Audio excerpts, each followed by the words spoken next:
और अब मैं आपको लेकर आया हूँ, मैं आपको दिखा रहा हूँ, वो है कबीर साहब की समाधि। इससे पहले मैंने आपको दिखाया कि कबीर साहब की मजार भी बनाई गई।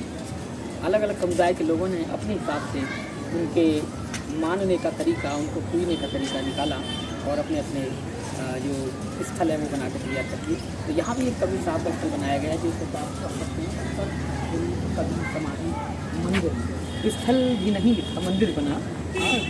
और यहाँ जो कार्य होता है, जैसा कि भी हमने दिखाया कि मजार के मानने वाले जो लोग हैं वो किस तरह से कार्य करते हैं। अब मैं आपको मंदिर दिखाने के लिए बताता हूँ।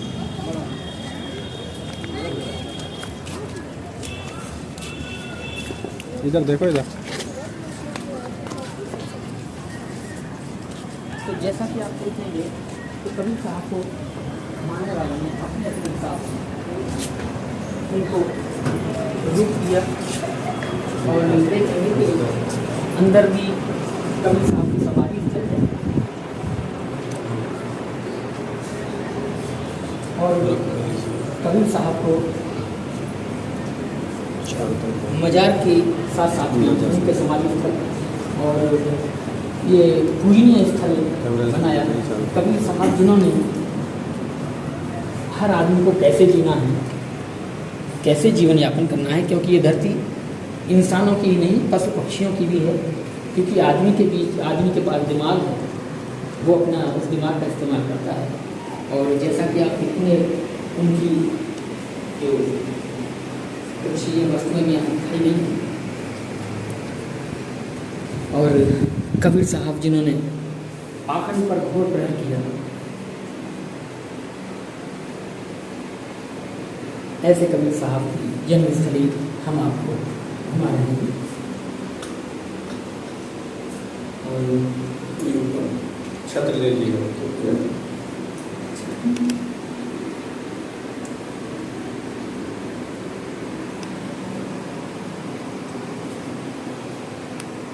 और बाकी फिर आपको दिखाते देखिए, उनके मानने वाले बैठे हुए हैं। कबीर साहब जिन्होंने कबीर साहब ने या कबीर साहब को पूरी दुनिया में पाखंडी के खिलाफ बिल्कुल बजाने वाला, लेकिन उनके मानने वाले, उन्हीं के पूजने वाले, उन्हीं के प्रवचनों को, वचनों को, उनके संस्कारों को आगे बढ़ाने वाले पाखंड में विलुप्त हैं। इसके बारे में आप सब यही की बात है। एक गुरु परंपरा, जैसे ऊंचा बोलेंगे, ऊंचा एक गुरु परंपरा है। जो गुरु परंपरा में कुछ किसी उदाहरण व्यक्ति को शिष्य बनाएगी, उसको ध्यान समाधि की बात बताएगी, समझना पड़ेगा नहीं पड़ेगा। ये एक प्रक्रिया है व्यक्ति को जोड़ने का, ये उसको समझाने का, बताने का, करने का। उसके बाद फिर ज्ञान की कभी शक्ति गहन ज्ञान तक पहुँचेगा। कोई व्यक्ति एकदम ध्यान समाधि को नहीं जा सकता। इसलिए ये हमारी गुरु परंपरा है, जो व्यक्ति को जोड़ने के लिए सत्संग, वचन, जो कार्य है, गुरु पूजा परंपरा, ये सब करनी पड़ती है। क्योंकि एकदम आदमी आत्मा बोध को नहीं प्राप्त कर सकता। तो कबीर साहब ने तो अपनी वाणी में सब खत्म कर दिया। सांझ बराबर तबलीग छोड़ रहा था, जाकर वो सांझे ताजे हो गया। इस बाणी के हिसाब से तो किसी चीज़ की कोई जरूरत नहीं है, लेकिन गुरु परंपरा के हिसाब से सब चीज़ की जरूरत है। जैसा कि आपने देखा कि कबीर साहब से पहले जब बुद्ध हुए, क्योंकि दोनों की परिनिर्माण स्थली 100 किलोमीटर के अंदर ही आती है, तो बुद्ध ने कहा चलो तो ढुकते हुए चारिकम लोकानुकंपाय बहुजन हिताय बहुजन सिखाए, कि हे भिक्षु, बहुजन हिताय बहुजन कल्याण, यानी लोगों के कल्याण के लिए आप बिखर जाइए। और वही वचन को फिर अपने शब्दों में कबीर साहब ने कहा कि कबीरे खड़े बाजार में ले लुकटिया हाथ, जो घर फूके अपना चले हमारे साथ। यानी जो अपने साथ जो कबीर की वाणी को सुन लेता है, जो मानव कल्याण की बात करने लगता है, जो कबीर में खो जाता है, वो अपने कल्याण करना चाहता है, तो अपने कल्याण के साथ साथ दूसरे लोग जो हैं, उसके जो अपने प्रिय लोग हैं, चाहे वो रिश्तेदार हैं, सगे संबंधी हैं, उनके कल्याण के लिए भी घर से निकलें, यानी उनके साथ चलें, अपने घर को छोड़कर। तो कबीरा खड़े बाजार में ले लुपटिया हाथ, जो घर फूके अपना चले हमारे साथ। तो ऐसे कबीर साहब की परिनिर्माण स्थली हम आपको लेकर आए। सब यहाँ पर जैसा कि देखने को हमें मिलता है कि जो इन बातों को कबीर साहब ने मना किया कि भाई ऐसा नहीं है, लेकिन फिर भी लोग मानते हैं, तो उस पर आप लोगों को किस तरह से? देखिए, ये जो हमारी भारतीय संस्कृति है और इसकी जड़ें इतनी गहरी हैं जो आदमी एकदम नहीं निकल सकता। क्योंकि गौतम बुद्ध भगवान ने भी पाखंड को वो आज पूरे वर्ल्ड में गौतम भगवान की मूर्तियाँ जली जबकि नहीं होनी चाहिए थी। मोमबत्ती जलाते हैं वो भी देख पाते हैं, मोमबत्ती जलाना, मूर्ति के आगे मन्नत मांगना, वो भी एक गौतम बुद्ध जी भगवान का नाम, वो भी पाखंड है। लेकिन मोमबत्ती जलाना पाखंड है, लेकिन गौतम बुद्ध के आगे अभी तक कोई प्रेयर कोई प्रार्थना ऐसी नहीं तो कुछ मांगा जाए वहाँ से, ऐसा सब जगह होता। मैं सारनाथ में गया हूँ, मैंने खुद देखा। हाँ, इसके लिए कह सकते हैं जहाँ जहाँ बहुत स्तंभ बना हुआ है, पाखंड कहीं भी घुस सकता है। हाँ, ये नहीं कह सकते कि कहाँ नहीं घुसा, हर जगह घुसा हुआ है। लेकिन व्यक्ति के अपने विचारों की सोच की बात है कि आदमी किस दिशा में जाना चाहता है। बिल्कुल, यहाँ मैं एक बात क्लियर करूँ कि कबीर और बुद्ध के मानने वाले लोग जो कहते हैं कि दोनों ही पाखंड के बिल्कुल विरोधी थे, उन्हीं के दोनों के मानने वाले लोग पाखंड से विमुक्त हैं। मैं अपनी बातें वापस लेकर दोनों को मैं शामिल करना चाहता हूँ।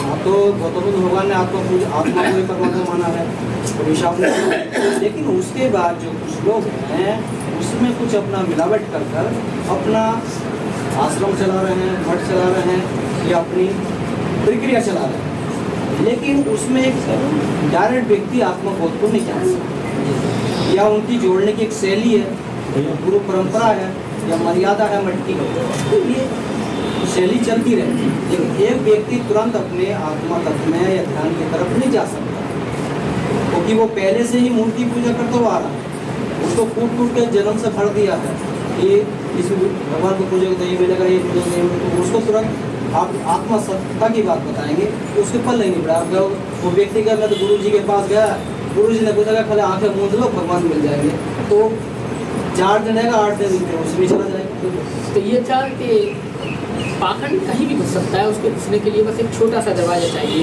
यानी डर जो है वो भय और पाखंड के लिए द्वार खोलता है, और यहीं से पाखंड और जो अपना भय है वो गिर जाते हैं, और भय के कारण ही आदमी ये सब कार्य करता है और फिर किसी अगले पड़ाव पर आगे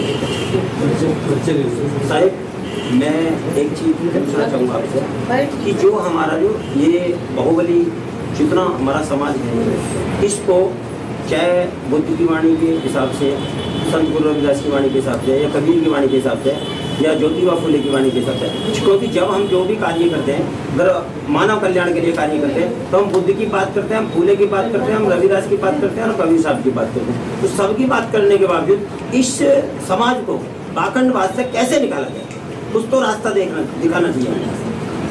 देखिए, हम लोग परिचय दीजिए आप यहाँ के मेन जी पुजारी, आपका नाम? क्योंकि हम उन महापुरुषों की बात को कहते हैं या उनके अनुयायी बन जाते हैं, लेकिन उनके सिद्धांत पे हम नहीं चल पा रहे। क्यों नहीं चल पा रहे? या तो हमारे अंदर इतनी सतता नहीं है कि हम समाज को कुछ देख, इसलिए हम मिला जुला के या अपने मठ को चला रहे हैं, या अपने आश्रम को चला रहे हैं, या हम अपने पेट को चला रहे हैं। किसी भी महापुरुष के सिद्धांत गलत नहीं है, लेकिन व्यक्ति अपनी कमजोरी के कारण कहीं ना कहीं अपने आप को अच्छा समझ के समाज से समझौता करता है। ये बात बहुत अच्छी बात उन्होंने कही कि जो भी व्यक्ति है वो चाहे वो मठ को चलाने के लिए हो, चाहे पेट को चलाने के लिए हो, इस सब के लिए ऐसा कार्य कर लेता है और कभी लाभ हो जाता है। चलिए फिर मिलते हैं किसी अगले प्रकार पर चर्चा के लिए। बहुत बहुत शुक्रिया, बहुत बहुत आभार आप लोगों का। बहुत अच्छा लगा। गंदगी